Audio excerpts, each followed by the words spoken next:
Baitullah is also called Masjid Haram and it is the most sacred mosque in the world. Offering salah in this mosque brings 1 lakh more merit than the salah offered in any other mosque.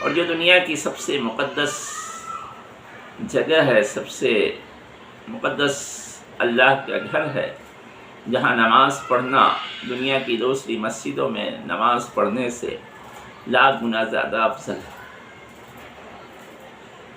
اب آگے دیکھتے ہیں ہم merit of building مسجد، یعنی مسجد بنانے کا کیا اجر اور ثواب ہے۔ Building a mask is a virtuous act. Prophet Muhammad sallallahu alaihi wasallam said, "One who builds a mosque only for the sake of winning Allah's pleasure will have a house from Allah in Jannah." مسجد بنانا بڑی ہی نیکی اور اجر کا کام ہے۔ اللہ کے رسول صلی اللہ علیہ وسلم نے فرمایا کہ جو اللہ کو خوش کرنے کے لیے اس کی رضا کی خاطر دنیا میں ایک مسجد بنائے گا تو اللہ تعالیٰ اس کے لیے جنت میں ایک گھر بنائے گا۔ اس سے آپ اندازہ لگائیے کہ یہ کتنے اجر اور ثواب کا کام ہے۔ اسی طرح اللہ فرماتا ہے The mosque of Allah should be maintained and visited by those who believe in Allah and the last day. مسجد جو اللہ کا گھر ہے، اسے کون لوگ آباد کرتے ہیں؟ کہا گیا جو اللہ پر ایمان رکھتے ہیں اور آخرت کے دن پر ایمان رکھتے ہیں، وہی ان مسجدوں کو آباد کرتے ہیں۔ اس لیے مسلمانوں کو چاہیے کہ وہ جہاں کہیں رہیں، جس لوکیلٹی میں، جس آبادی میں بھی وہ رہ رہے ہیں، جس شہر میں بھی وہ رہ رہے ہیں، وہاں اللہ کا گھر ضرور تعمیر کریں۔ اللہ کے نبی صلی اللہ علیہ وسلم نے جب مکہ سے مدینہ مائیگریٹ کیا تو اللہ کے نبی مدینہ سے پہلے ایک جگہ قبا میں ٹھہرے، اور انہوں نے سب سے پہلا جو کام کیا اس قبا میں ایک مسجد تعمیر کی جو مسجد قبا کے نام سے جانی جاتی ہے، اور یہ سب سے پہلی مسجد ہے جو اللہ کے رسول صلی اللہ علیہ وسلم نے بنائی، مسجد قبا۔ اس کے بعد جب وہاں سے اللہ کے رسول مدینہ تشریف لے گئے تو مدینہ میں بھی اللہ کے رسول نے سب سے پہلا جو کام کیا وہ ایک مسجد کی تعمیر تھی جسے مسجد نبوی کے نام سے جانا جاتا ہے۔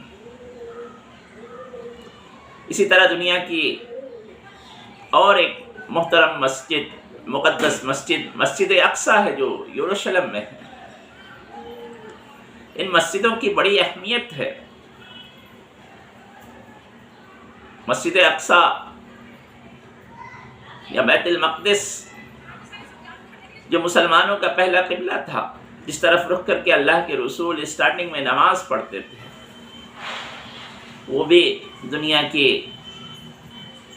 مقدس مسجدوں میں ہے۔ یہ تین مسجدیں خاص طور سے جہاں زیارت کے لیے جانا چاہیے، ان میں ایک تو مسجد حرم یا خانہ کعبہ ہے، دوسری مسجد نبوی ہے، اور تیسری مسجد اقصی ہے، جن کی بڑی اہمیت ہے اور جو ہماری مقدس مساجد میں سے ہے۔ تو اس سے آپ کی سمجھ میں آ گیا ہوگا کہ مسجد بنانا کتنے نیکی اور اجر کا کام ہے، کہ اللہ تعالیٰ نے جس کے بارے میں یہ کہا ہے، اللہ کے نبی صلی اللہ علیہ وسلم نے فرمایا ہے کہ جو کوئی اللہ کی رضا کی خاطر مسجد بنائے گا تو اللہ تعالیٰ جنت میں اس کے لیے گھر بنائیں گے۔ ہمیں بھی مسجد کے بنانے میں اپنی کیپیسٹی کے مطابق حصہ لینا چاہیے تاکہ اللہ کے یہاں اس کا اجر اور ثواب ہمیں مل سکے۔ باقی ڈیٹیلز انشاءاللہ نیکسٹ ویڈیو میں آپ کو بتاؤں گی کہ مسجدوں کا رول کیا ہے ہمارے مسلم سوسائٹی میں، اور مسجد کے کیا آداب ہیں جن کا ہمیں خیال رکھنا چاہیے۔ آج کے لیے بس اتنا ہی۔ Thank you very much.